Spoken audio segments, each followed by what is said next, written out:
I had a flood in my bathroom, came from the flat above.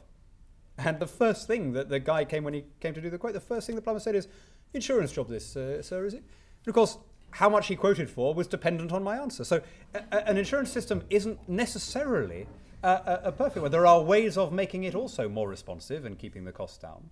But just because there are imperfections in your system doesn't mean that you should junk it and replace it with a demonstrably inferior system. And if your system is as bad as its detractors keep claiming, why is the whole world queuing up to try and get in and use it? That's the ultimate proof. When is the next British election going to be? It has to take place within the next 9 months. There is now a race between those who are trying to push through the latest power grab by the European Union before the British general election, and those who are trying to postpone it until after the British general election, because the thing that David Cameron is going to do on his first day is to have a referendum on whether we want this new European constitution. And of course, there will be a 80-something% no vote, unless I've completely misunderstood my countrymen over the whole of my life. That the result is a foregone conclusion. And so all over Europe, people are desperately trying to defer the British general election and bring forward ratification of the European Constitution, whereas I and my Eurosceptic allies are trying to do the reverse. We're trying to bring forward the date of the British general election before the Constitution comes in.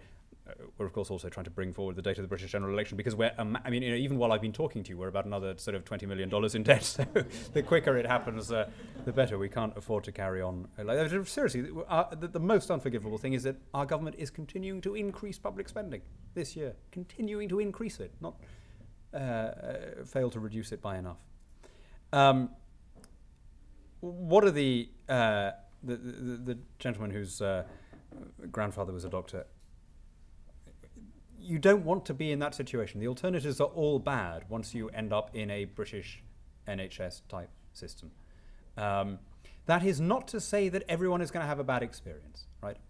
Just to anticipate the health secretary telling me that I'm insulting my hardworking doctors and nurses, a bad system can contain good people. You will find plenty of British people who will come out and say everyone was friendly, the nurses couldn't have been nicer. Yes, of course.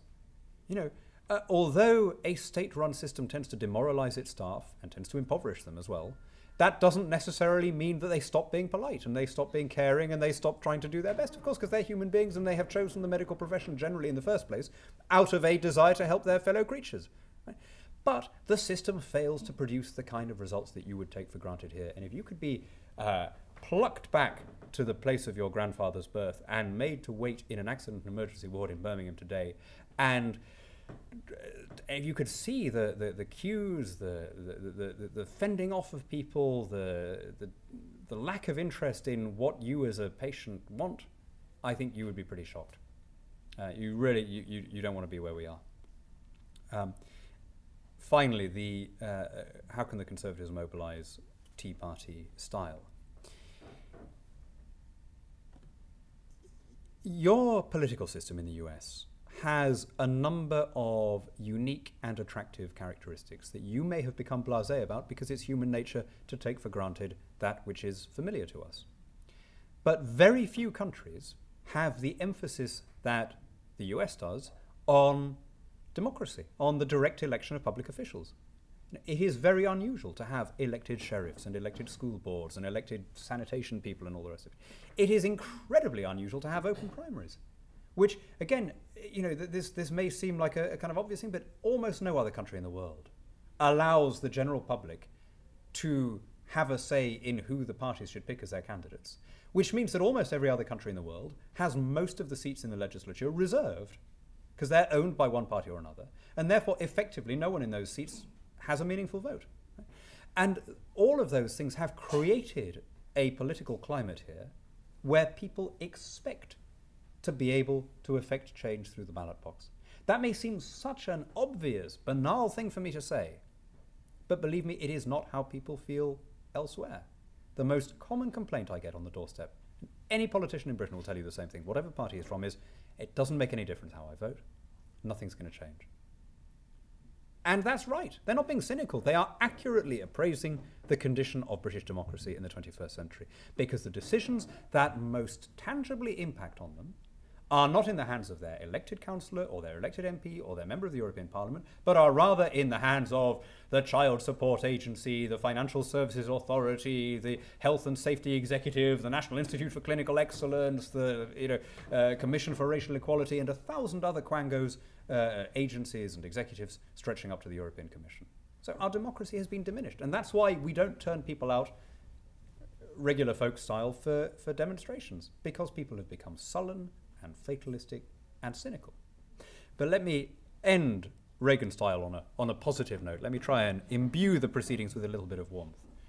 The Conservative leadership has gone further in the direction of embracing, let's call it a Jeffersonian model of politics, a US dispersed democratic style, than I ever imagined possible.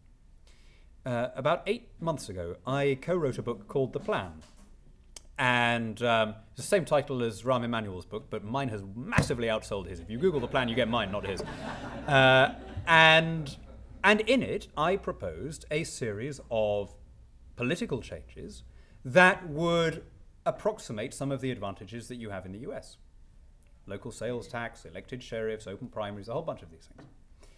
And some critics said, you're Americanizing our system. And I said, no, I'm repatriating our revolution. Where did all these guys get their ideas from? They came from Britain. It's just we've forgotten them, and now it's time for us to bring them back. Well, within the last few weeks, one by one, eerily, all of these policies are now becoming official Conservative manifesto pledges, including open primaries. And in fact, 6 hours ago, the United Kingdom held its first fully open primary in a safe Conservative seat in Devon. Every one of the 69,000 registered voters was circulated with a ballot paper, and 25% of them participated, which is fantastic, because I was a bit worried that, okay, we're not really used to this, we haven't got the hang of it yet, it's going to be a bit embarrassing if it's a low turnout, beyond what I dreamed. So there is the prospect of a new Conservative government, which instead of getting into power and snatching at the levers of state control, will try and push powers downwards and outwards to local councils, or better yet, to individual citizens. And that would be, if you like, bringing back the Jeffersonian dream of what he took for granted as his rights as a freeborn Englishman. That would be bringing back to our shores the ideals that inspired your patriot leaders. It's like, Michael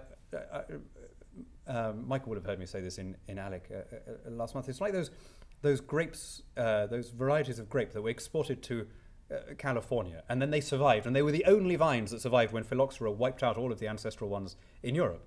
In the same way, we have transplanted our ideals of British freedoms, and they have survived here better than they have in the United Kingdom. And above all, we exported the ideal that the only people who should pass laws are people that you vote for, and that if you don't like what they've done, you can sack them and replace them with somebody else.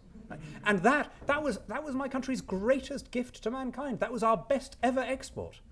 And it's taken root here, and it's flourished, and you can see it sprouting with great fertility and fecundity. But back in the United Kingdom, it's withered away. And if we get a Conservative government, and the only thing they do is to move towards an open source politics where people once again think that they can affect outcomes through their votes and nothing else, if that's Americanization, I'm happy to call it that, but that will mean that once again we have government answerable to the people.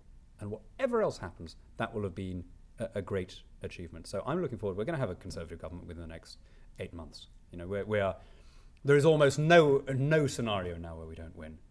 And the whole issue for us is make the party keep its promises. Screw it, and I share this advice to any Republican, say, screw it to such a position in opposition that it's easier for them to keep their promises than to break them. Right? Structure the incentives in such a way that they can't backtrack. And with that, my friends, let me close by thanking our sponsors very warmly. It's a real pleasure for me to be here. I've really enjoyed it, and it's through your generosity that I've been able to. And a particular thanks to my friend Laurie, who has taken weeks out of her life to organise tonight and the rest of my programme. And if you haven't yet gone on to Regular Folks United, please do.